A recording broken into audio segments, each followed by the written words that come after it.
Shalom Obracha, nous poursuivons avec la 11e Mishnah, Mishnah Yud Aleph, toujours du 3e Perek. Le Mishnah nous enseigne Makom Shenagu, dans un endroit où l'habitude est l'irfol, c'est-à-dire de répéter.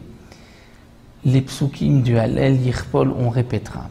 Comme nous le savons, c'est aussi notre habitude, à partir de Odecha Kanitani Vateili Lishua, on répète à chaque fois les psukim. On dit 2 fois le pasuk. Pour quelle raison? Étant donné que depuis le début de ce paragraphe, Minametsa, Karatiya, Anani, Bamechavia, on remarquera que tous les passages, les parties de ce Mizmor sont doublés. Savuni, Gam Sevavuni, Shiglam, Savuni, Gitvorim, on retrouve à chaque fois 2 termes qui se répètent et donc lorsqu'on arrive à la fin de ce Mizmor, Odecha Kanitani, là, les psukim ne se répètent pas, c'est pour cela qu'on a pris l'habitude de répéter Odecha Kanitani, Even Masbonim, et jusqu'à aussi Ana Hashem Oshiana, Ana Hashem Atzlichana, où nous avons l'habitude de dire 2 fois Ana Hashem Oshiana et Ana Hashem Atzlichana. Mais tout dépend du minag. Ça c'est Makom Shenagu, lorsqu'on a l'habitude de répéter les psukim, Irpol, on répétera l'Ifshot, si Ifshot, c'est-à-dire on ne dit qu'une seule fois le pasuk, alors Ifshot, on ne dira qu'une seule fois. Dans le cas où on a l'habitude, les varer acharav, on dire une bracha après le Hallel, Yevarer acharav, on dira la bracha après le Hallel. Bien les varer, c'est lorsque l'habitude est de dire une bracha, on dira la bracha, et comme la Gemara explique, il s'agit de la bracha après le Hallel. Mais avant le Hallel, tout le monde est d'accord que nous devons dire une bénédiction, ça ne dépend pas du minag, de l'habitude, étant donné que c'est une mitzvah, et avant toute mitzvah, on dit une bénédiction. Bien sûr, on peut se poser la question que nous rapporte ici le Tosfot Yom Tov, mais ce n'est qu'une mitzvah midérabanan de dire le Hallel. Comment pouvons-nous dire Asher Kideshanu b'mitzvotav, que Akadosh Baruch Hu nous a sanctifié par ses commandements, Vetzivanu, et il nous a ordonné de dire le Hallel. Ce n'est pas une mitzvah de la Torah, ce n'est pas Hachem qui nous a ordonné, ce sont les Chachamim. Et la Gemara répond, comme à propos de Chanukah aussi, c'est marqué dans le pasuk Lotasur minadavar asher yagidu lecha yamin usmol, on ne devra pas dévier des paroles que nous diront les sages, ni à droite ni à gauche, ça c'est un commandement de la Torah. Donc la Torah nous ordonne d'écouter les Chachamim. C'est pour cela qu'on peut dire Vetzivanu, Hachem nous a ordonné de lire le Hallel, il nous a ordonné d'écouter les Chachamim, et donc les Chachamim qui nous ont dit on doit lire le Hallel, nous devons d'écouter les paroles des Chachamim. Et le Tana de la Mishnah dit à Kol Keminag Medina, tout dépend de l'habitude du pays. Donc si on a l'habitude de dire une bracha après, ou si on a l'habitude de répéter les psukim.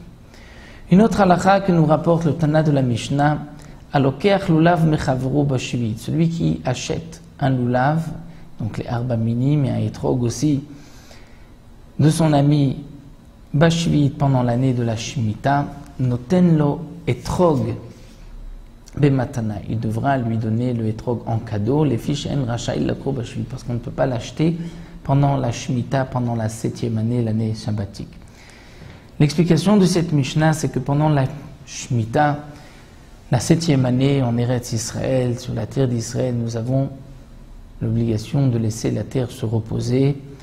On peut manger les fruits de la terre, mais on ne peut pas faire de commerce avec les fruits de la terre. Donc, un etrog qui a poussé pendant la Shemitah, pendant la 7e année, il a en lui la Kedushat Shvit, la sainteté de la Shemitah, de cette 7e année, et on ne pourra pas vendre le etrog.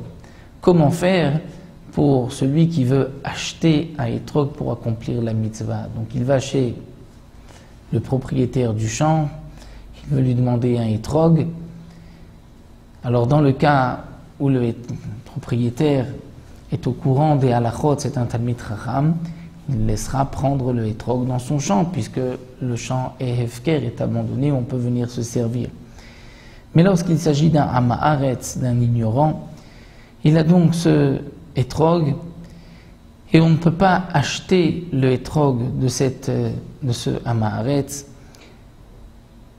Il risque, donc l'argent avec lequel on achètera ce etrog aura aussi la Kedushat Shvit, la sainteté de la Shemitah.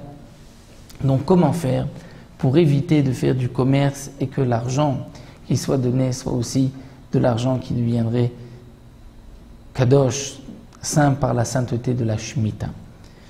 Alors on devra acheter, comme nous explique la Gemara, un loulav en même temps, et on payera un peu plus cher pour le prix du loulav, et il recevra notel lo etrog bematana, le etrog en cadeau. Pourquoi? Puisqu'il ne peut pas acheter le etrog pendant la Shemitah. Donc c'est pour cela qu'il recevra le etrog en cadeau, mais il payera plus cher pour le loulav. C'est ce que le Tana de la Mishnah nous explique. Pourquoi le loulav lui-même n'a-t-il pas la kedusha, la sainteté de la Shemitah? Le Barthénoran nous rapporte ici parce que le loulav est un morceau de bois et il n'y a pas de kedusha de shvit sur le bois si ce n'est pas un fruit. Bien que, comme le soulève le Rabbi Akiva Eger, la Gemara ne rapporte pas cette explication. La Gemara donne une autre explication. Il s'agit d'une branche donc, qui a poussé pendant la 6e année qui n'a pas de kedusha de shvit. Et donc dans tous les cas, le etrog ne peut pas être acheté. Il faudra l'acheter be'avla'a, c'est-à-dire il va être avalé dans le prix du loulav. On payera un peu plus cher pour le loulav et on recevra le etrog en cadeau. Voici ce que donc la Mishnah nous enseigne. Dans le cas donc de la Shemitah, nous nous arrêtons ici. On retrouvera ensuite une mime de mitzvah du loulav à l'époque du Beth Amikdash. Une fois le Beth Amikdash détruit, ça nous le verrons dans la 12e Mishnah.